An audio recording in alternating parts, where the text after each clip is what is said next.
Ankadaşın Farhad'ın Aydiyan ertekleri.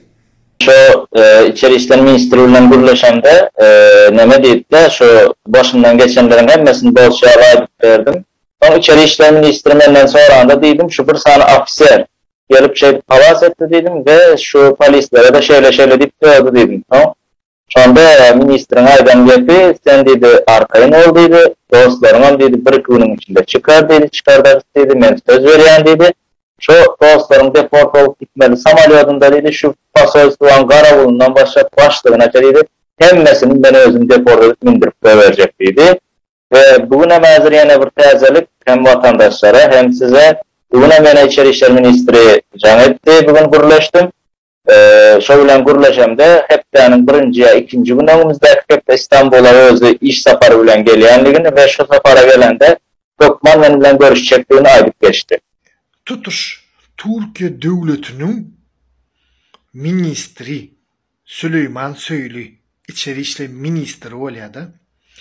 İnne şol gel sen eline lichni cana diye. Ey bir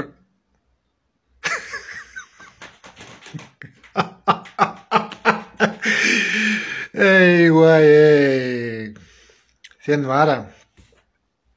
Kelle nirede o.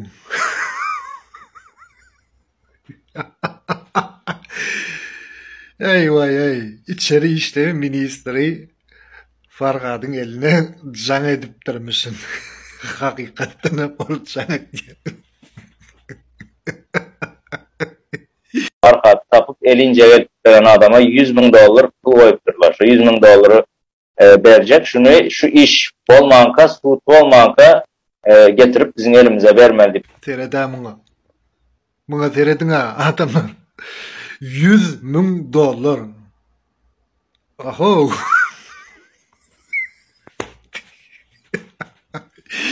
Sen kime gerek mal bile. Bey be.